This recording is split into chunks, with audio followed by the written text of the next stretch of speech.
Hello everyone, my name is Milita Khamkar and I am lecturer in Praveen Patil College of Diploma Engineering and Technology. We are learning subject fluid mechanics and machinery. So in this subject we have started with the chapter 5, that is hydraulic turbines. We have seen the major elements of your hydroelectric power plant. Then we have discussed about the turbines. So let's go through the classification of turbine. The hydraulic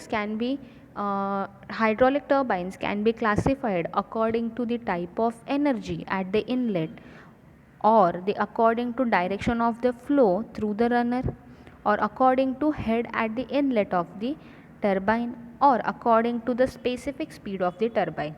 सो ये हमारे चार major types हो गए. Then it is further classified. So हम हर एक classification को details में पढ़ेंगे. So according to type of energy at inlet, so जब मेरा फ्लूइड इंटर कर रहा है इनटू द टरबाइन, वहाँ पे उसके इनलेट एनर्जी कैसे कन्वर्जन हो रहा है, इस पे मेरा टाइप क्लासीफाई होता है. The first is impulse turbine and the second is reaction turbine. Then second major classification is according to the direction of the flow through runner. Okay, runner से मेरे फ्लो का डायरेक्शन कैसे रहने वाला है, जो मेरा फ्लूइड है वो रनर से कैसे बाहर जाएगा. So it's a tangential flow, radial flow, axial flow और अ मिक्स फ्लो.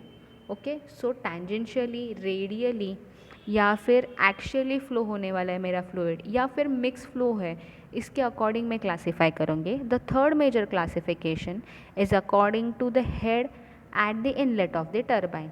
सो कितने प्रेशर पे वो काम करने वाले हैं, जो मेरा टरबाइन है, high pressure, low pressure. So ये प्रेशर होता है हेड्स के टर्म्स में. So high head turbine, medium head turbine, low head turbine. And next classification is according to specific speed of the turbine. So मेरे turbine का जो speed होता है, ठीक है, किस स्पीड पे वो रोटेट करने वाला है, स्पेसिफिक स्पीड पे वो रोटेट करेगा, इसके अकॉर्डिंग मेरा टरबाइन क्लासीफाई होगा. So low specific speed, medium specific speed and high specific speed turbine. So ये हो गए हमारे मेजर क्लासिफिकेशन. सो हम आगे कुछ टरबाइंस के बारे में पढ़ने वाले हैं. सो हर एक टाइप का टरबाइन इन क्लासिफिकेशंस के अंदर फिट होता है and turbine can be selected according to the required output. So अगर आपको हाई प्रेशर हेड पे काम करना है, so you have to select the turbine such way that जो कि हाई हेड को सस्टेन कर पाएगा. ओके, आपका डायरेक्शन ऑफ द फ्लो किस तरह का है, देन आपका जो स्पेसिफिक स्पीड रिक्वायर्ड क्या है, इसके अकॉर्डिंग आप आपका टरबाइन सेलेक्ट करोगे. So we will see few turbines and types of turbines. So कुछ टरबाइंस हम देखने वाले हैं और वो टरबाइंस किस क्राइटेरिया में फ़िट होते हैं या किस तरह के आउटपुट के लिए वो आप यूज़ करोगे, ये हम देखेंगे. So we are going to see the first turbine is Pelton wheel turbine. If you observe in this image, the image is shown the basic construction of the Pelton wheel turbine. The Pelton wheel turbine is a tangential flow turbine. Okay, so tangential flow मतलब क्या है? When the water strikes to the bucket, the vane is tangential direction to the rotation. सो मेरा जो rotation है, जिस axis के साथ वो रोटेट होने वाला है मेरा टरबाइन, सो मेरा जो फ्लूइड का जेट है वो उसको टैंजेंशियल है, वो एक्सिस को वो टैंजेंशियल है. So it comes under the tangential flow turbine as well as it is a impulse turbine. So इसे इम्पल्स टरबाइन बोला जाता है. What do you mean by impulse turbine? Then so at the inlet of turbine the only kinetic energy is available. ठीक है, so pressure will remain constant at the inlet and the outlet. So atmospheric pressure. So यहाँ पे क्या हो रहा है, जब मेरा फ्लूइड इंटर हो रहा है, it possesses some jet. Okay, ये एक जेट की टर्म में आने वाला है. सो जेट के अंदर मैक्सिमम काइनेटिक एनर्जी होता है और बहुत ही कम प्रेशर एनर्जी होता है.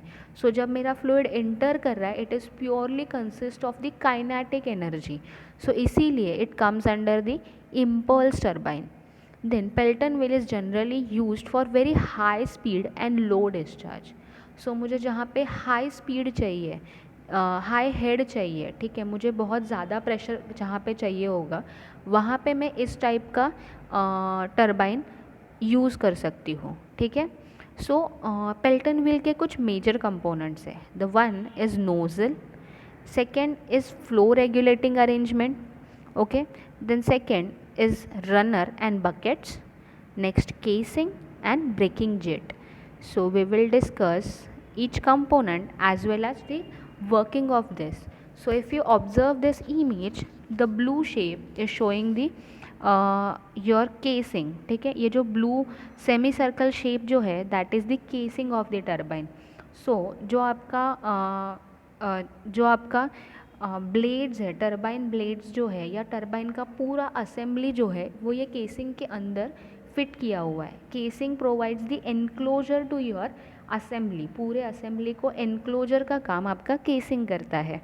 Then you have a shaft here, so यहाँ पे ये जो पिंक हैचिंग दिखाई दे रहा है आपको, that is the shaft, okay. On that shaft the runner is fitted, okay. So आपका पूरा टरबाइन का असेंबली जो है वो शाफ्ट पे माउंटेड रहेगा।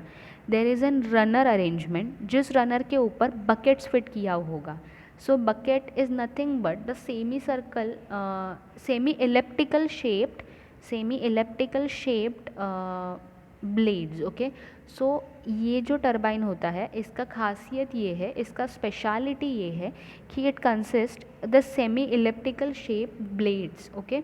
सो ये हाफ इलिप्टिकल या हाफ स्पीयर को कट करने के बाद जैसा शेप दिखेगा उस शेप के बकेट्स इस पर फिट किए होंगे। सो ये जो बकेट्स है ये इक्वली कुछ डिस्टेंस पे स्पेस करके फिट किए होंगे रनर के ऊपर। सो रनर के ऊपर एक सर्टेन डिस्टेंस पे और सर्टेन एंगल पे ये बकेट्स फिट किया होगा, ठीक है। If you observe here there is N nozzle arrangement, ठीक है। यहाँ पे जो पेन स्टॉक है, जो आपका पाइप है जिससे फ्लूइड आने वाला है, उसके एंड पॉइंट पे नोज़ल अरेंजमेंट दिया होगा। सो बेसिकली नोज़ल क्या करता है? सो नोज़ल जो आपका फ्लूइड का जो काइनेटिक एनर्जी है, ठीक है, काइनेटिक एनर्जी है उसको बढ़ाएगा।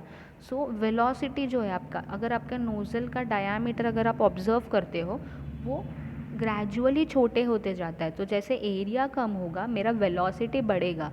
सो मेरे फ्लूइड का वेलोसिटी बढ़ाने के लिए I have attached the nozzle to the end of the penstock, okay, to vary the velocity. मेरे स्पीड मुझे अगर वैरी करना है टरबाइन का, सो मेरे स्पीड को वैरी करने के लिए मुझे वेलोसिटी को वैरी करना होगा। सो ये वेलोसिटी वैरी करने के लिए मुझे स्पीयर अरेंजमेंट दिया है। सो जैसे ही स्पीयर आप आगे पीछे करते हो सो आपका जो नोज़ल है उसका एरिया चेंज होगा और मेरे जेट वाटर का जेट का वेलोसिटी चेंज होगा। सो अगर आप ऑब्ज़र्व करते हो यहाँ पे, सो नोज़ल से जो फ्लूइड बाहर आ रहा है वो एक जेट के टर्म में बाहर आएगा, एक जेट के टर्म में बाहर आएगा और वो आपके बकेट्स को स्ट्राइक करेगा। ड्यू टू स्ट्राइकिंग मूवमेंट, यहाँ पे वो बकेट को स्ट्राइक करने के वजह से बकेट विल स्टार्ट रोटेटिंग, ठीक है। ये जो बकेट है वो पीछे की तरफ मूव करेगा and the runner will start rotating. ये रनर जब रोटेट हो रहा है, ठीक है, रोटेट हो रहा है, the shaft will also rotate and this shaft is connected to your generator shaft और वहाँ पे इलेक्ट्रिसिटी जनरेट होगा। So in this case the jet, that is kinetic energy of the fluid, is converting into mechanical energy जहाँ पे ये rotate करेगा and this mechanical energy is converting into electricity. So I hope this concept is clear. So thank you and stay safe.